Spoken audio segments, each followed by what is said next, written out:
Welcome to the Guaranteed Irish Business Podcast, where each week we're joined by the amazing leaders of Guaranteed Irish member businesses to chat all things business, sustainability, buying Irish, promoting Irish jobs, community, provenance, and so much more.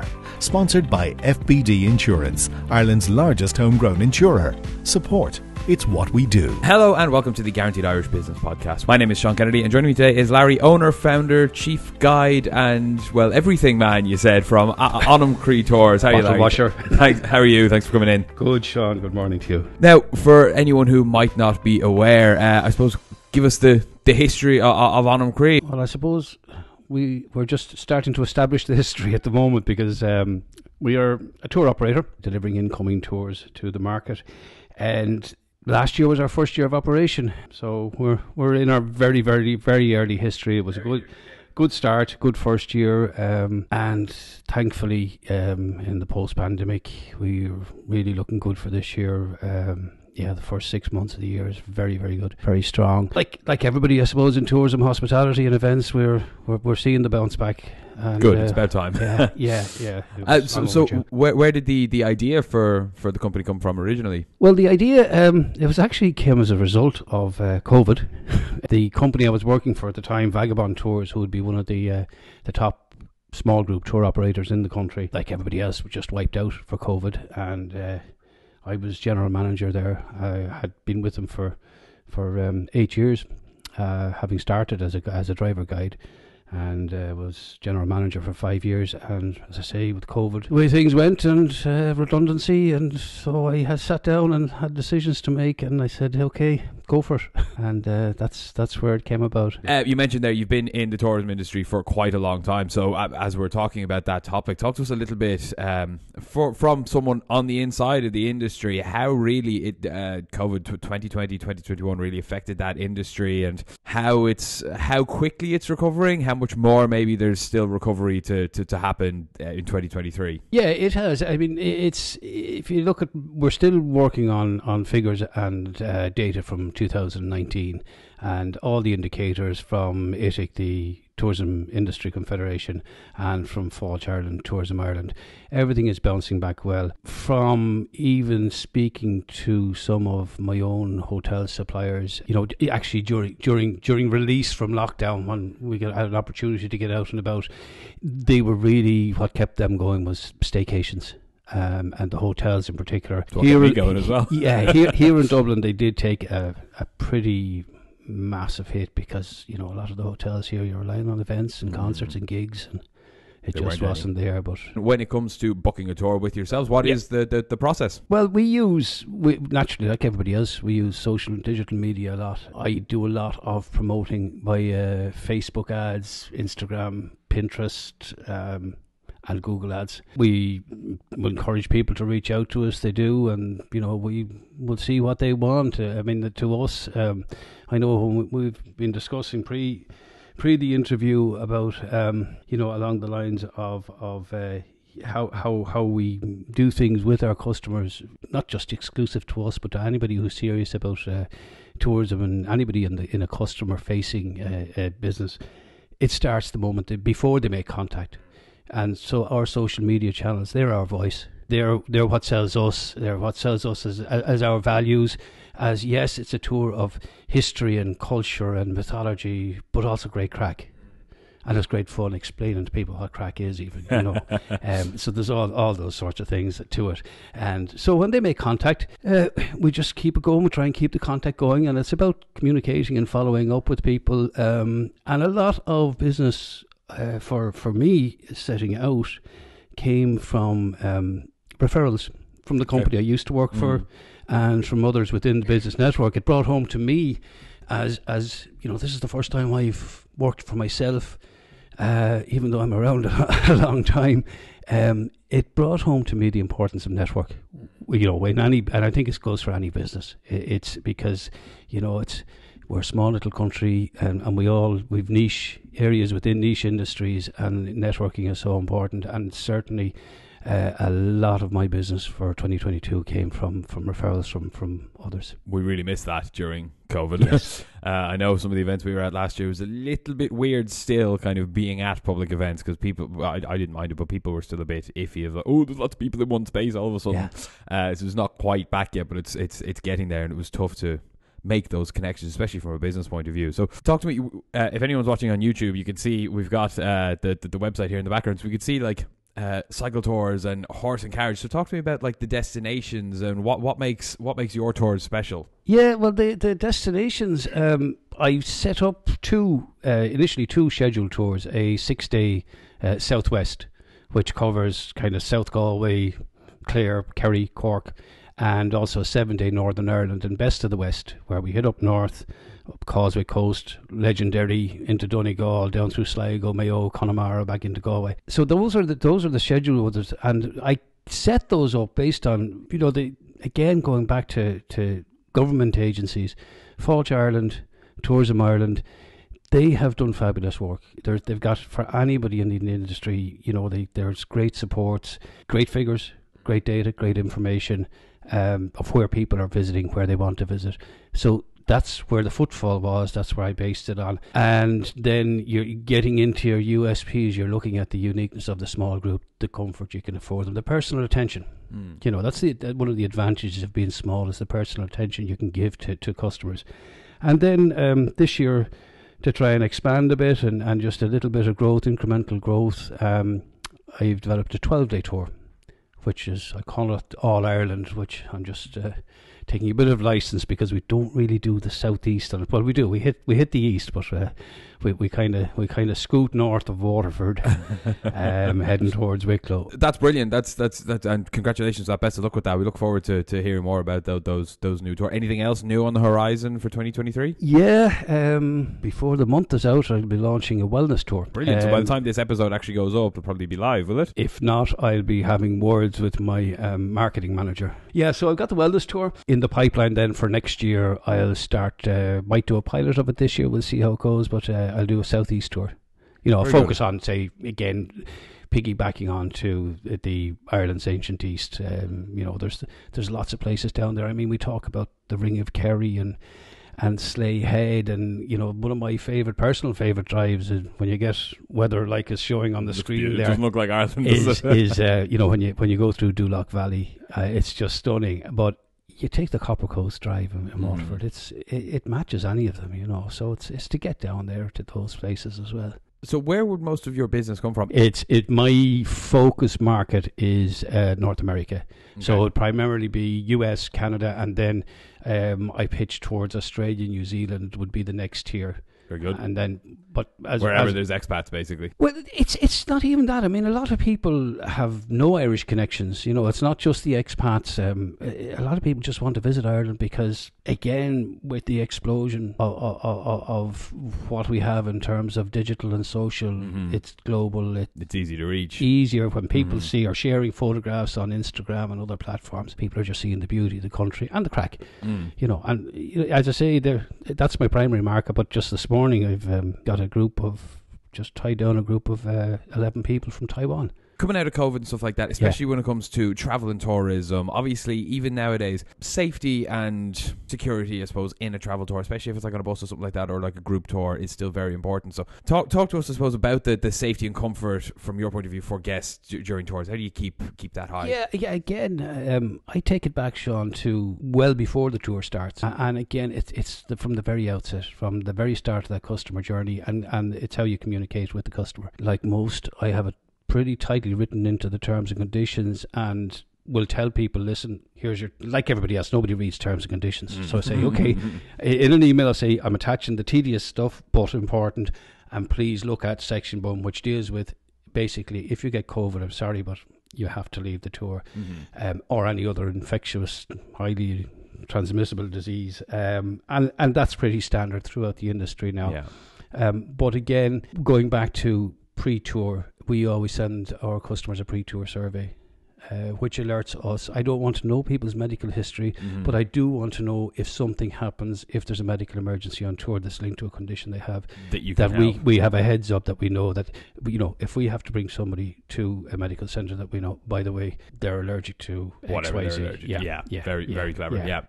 Makes a lot of sense. Give me an idea of a particularly memorable experience that you've had. Obviously, you're new enough in business, so they might be fresh enough in the memory. Anything in the past year of a tour, maybe a particular tour, a particular place you visited in Ireland that really stood out to you? Well, I'll be glib and say they're all memorable. That's a good. That's a good message for Ireland. It's one thing that stands out to me from last year, and one of the areas, as well as our scheduled tours, a lot of our business last year and this coming season is private tours, and it's actually a niche within the industry, multi-generational, where you have the 3 generations of the family. And this one we had mum and dad who were in their 60s down to 5-month-old little Smiley, baby Maeve. This group were from Boston. Kathy, the mum, and she may hear it, her grandfather had emigrated from Ronnie Reagan country in Ballyporeen and Tipperary back at the turn of the last century. And we were just chatting, and I said, and they knew that Ronnie Reagan was from there, and I said no more. And on the last day of the tour, we were heading back towards Dublin. Through Tip, next stop was the Rock of Cashel. I just let them all drift off. I shut up for a change and put on some music and let them drift off. And I just started taking a few back roads, and I just landed up in Ballyporeen and didn't say a word till we landed there. And that just made it. It made it. She was able to get the photographs of the next 3 generations in where it all started. Fair play. That's things like that. That's multi-generational memory you've created for them there. Fair play. That sounds lovely. Talk to us then about sustainability. Talk to us about how sustainability plays a role in what you guys are doing. What initiatives are you running? How do you guys, I suppose, strive to maybe minimize the impact on both local and almost global environment? Sustainability is something I am passionate about, and it's actually a little bit of a bugbear with me at the same time, because invariably when we start talking about sustainability, or we hear it being discussed on podcasts or on the radio, straight away people default to environmental and green, and there's so much more. Environment is a vital aspect of sustainability, but like you said, the pillars in terms of tourism, it's the same thing. Environment is just one pillar of sustainability. We have the sustainability management, we have economy and social. And if we look at the UN World Tourism Organization definition, it's really quite a good summary, and it sets it out that it's tourism that takes full account of the current and future economic, social, environmental impacts, and addresses the needs of the visitors, the industry, the environment, and the host communities. And that's a really good way for anybody that's in tourism, hospitality, or events to look at it in that sense. We have a dedicated sustainability page on our website which outlines how we address it. I've done certified training with the Global Sustainable Tourism Council. We're members of Leave No Trace Ireland. We follow their principles. Likewise, we all do a bit of shopping when we're on holidays. You're encouraging the visitors to shop locally in each. I will bring them to locally. I'll bring them to, for example, if we're down in Dingle, I'll bring them out to the workshop at Dingle Crystal, and the family-owned business. I have a great relationship built up with them over the last 10 years, and you just walk in and you will just sit there and watch the lads cutting the crystal on the wheel, and people just love it. Yeah, and if they buy, they buy. If they don't, they don't. But it's encouraging it, and then it's all about respect as well. That realizing where we're going around the country. Those people are our hosts. You can't just chest out and walk in and stumble over them. They're hosts, and you have to respect it. Respect simple things like where you park, that you're not going to block where you're driving, that somebody's on their way to work, and next thing, just stop the bus there's the bus there stopped. But as regards guiding, and from my own experience as having guided and having recruited and trained guides, the key things are you can teach the skills. You can teach the knowledge, the local knowledge of the area, history pertaining to a certain individual from an area, or a certain point in history that an area is really the myths, the crack, the culture. You need the personality. Yes, of course. You need to be a good communicator, and one of the key things for anybody, be it multi-day tours or walking tours or anything, is empathy. You've got a group of people, especially with multi-day tours, you don't know what anybody else is going through. You know, like everybody anywhere in life, we don't know what the others, and these people might be coming out on holidays to get over something. Or empathy and an ability to listen. And when I was previously with Vagabond, we did an exercise with the guides team in our annual end of season review some years ago. We took stuff out of it, and everything we were able to put under 3 headings. When I took it back and just went through it and analysed and broke it down, and the key skills, apart from the personality part, is planning, organising and communicating. And it's like communication is constant with your suppliers, with your customers, with your own team. You know, it's key to it. And the nature of a multi-day tour, especially, you got to be thinking a couple of days ahead all the time to arrange activities and visits to attractions. And you mentioned earlier on that you guys do private tours. Do you do public tours as well? What's the balance of private tours versus public tours? Yeah, it's I think I have about 16 public tours set up on the website for between the 6-day Southwest and the 7-day Northern Ireland and Best of the West, and the 12. We're just running one 12-day this year in August. It's a nice mix, but I find already that some dates that I might have set aside for a scheduled tour, a private tour has come in looking for those dates. So you know, I'm only in year 2. If I have 10 people that want a private tour, well, I'm going to take that rather than sit there and please come on, please ring, please. A guaranteed 10 is better than a potential 10. Then sitting there hoping 14 people will suddenly just jump on the bus. I bought a bus as one of the first things I had to do, and I'm upgrading that, so moving that on, and a new one for delivery in a few months' time. And you know, again, it's back to comfort. Hopefully next year or the year after, we'll be increasing the fleet and increasing the team as well. So how do you go about planning the private tours then? Does someone come to you, like someone from like that family from Boston, come and say, oh, we want to see Galway and we want to see Cork and we want to see some surprise places? Or is it you that suggests to them where maybe they should see? Yeah, it's a mixture. Usually when they reach out, they'll have some idea. And in the early communications, I will ask them, I'll say, okay, here's our starting point.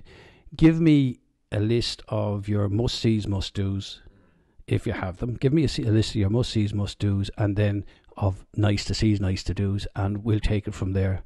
And I'll put together a draft itinerary for them, and we'll just tweak it as we go along. Then I'll send them. I'll do up a nice itinerary for them, send it to them. They'll say yes, no, and I'll come back and rework it. You know, for stuff that's possible. Sometimes it's difficult for people to get a handle on when they look and say, oh well, okay, Donegal, Glenveigh National Park, that's nice, yeah, we'll go there. And sure, we'll go down to the Cliffs of Moher then. Actually, it's not that far. Yeah. You know, they don't realise that going from Glenveigh National Park in Donegal to the Cliffs of Moher in one day is just not feasible. They're just going to spend 9 hours on a bus. Yeah, that's a good. So it's up to you then to kind of fill the gap. What's there to see between Glenveigh and the cliffs? There's a exactly, lot. But there's also a lot of it, and even on the road, a lot of it is expectation management. Yeah, you know, and it's being open and honest with people. We might be on the bus for 6 hours today, but we'll only be on it for an hour tomorrow, kind of thing. Yeah, there's a certain accommodation which I won't mention where, because it's really nice, really warm, welcoming people. But as I used to say, it's quaint. Mm-hmm. It was one of those, a listed building where I'm sure everybody has been in them at some time.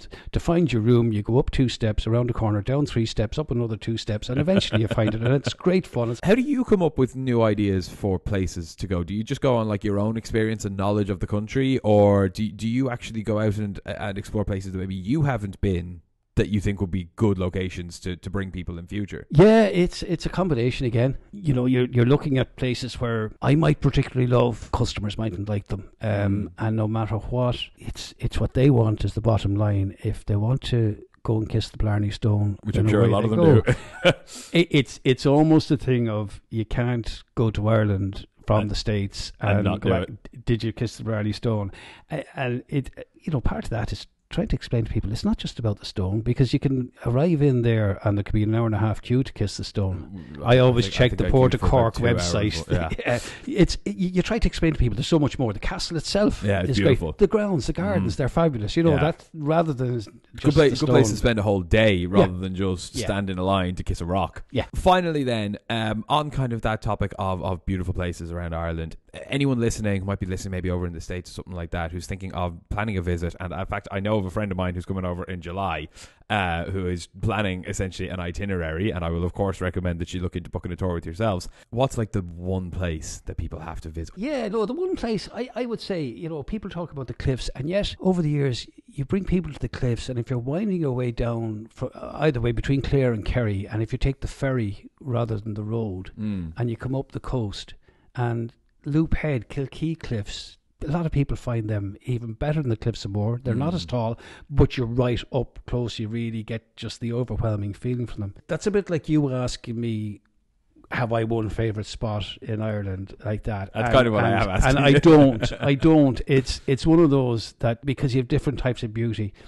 You take around the southwest, around the Dingle and Ivra and Beara peninsulas and Sheep's Head, beautiful. Beara is fabulous, and then you go up to Connemara. It's a different type of beauty. The way, if you have a bit of cloud and sun, the way the light plays in the mountains, it's like Dulac Valley, as I mentioned earlier on. That's one of my favourite drives. But I never get sick of going around Slea Head or, even the Ria Kerry, even though it's there for decades. There's a reason people want to go there. And especially with people from the States, from Canada, from Australia. Well, not so much Australia, but especially the States. One thing they always remark on is they're such a young country. When they look back, when we're talking about, this stone circle we're in, about 5,000 years old. But most houses, 1,000 anyway. Most houses down the country are probably older than America. That's very true. Yes, yeah. Well, that's a good note to end on. Is that obviously there's a lot to see in Ireland, but I think an Onam tour is the best way to go and see it. Yeah, absolutely, Sean. Yeah. Well, Larry, thank you very, very much for coming in to join us. I wish you all the best of luck for your second year in business, and we look forward to chatting to you again in the future to find out how year 2 and year 3 have gone. Thanks a million, Sean. It's been an absolute pleasure to be here. Thank you very much, and thank you all for listening. If you would like to learn more about Onam Tours or to book a tour with them, we will of course leave a link to their website in the show notes below. Thank you all as always for listening. Don't forget to subscribe wherever you're listening and leave us a review if you like this episode. We will see you in the next one. Thanks very much. The Guaranteed Irish Business Podcast, sponsored by FBD Insurance, Ireland's largest homegrown insurer. Support. It's what we do.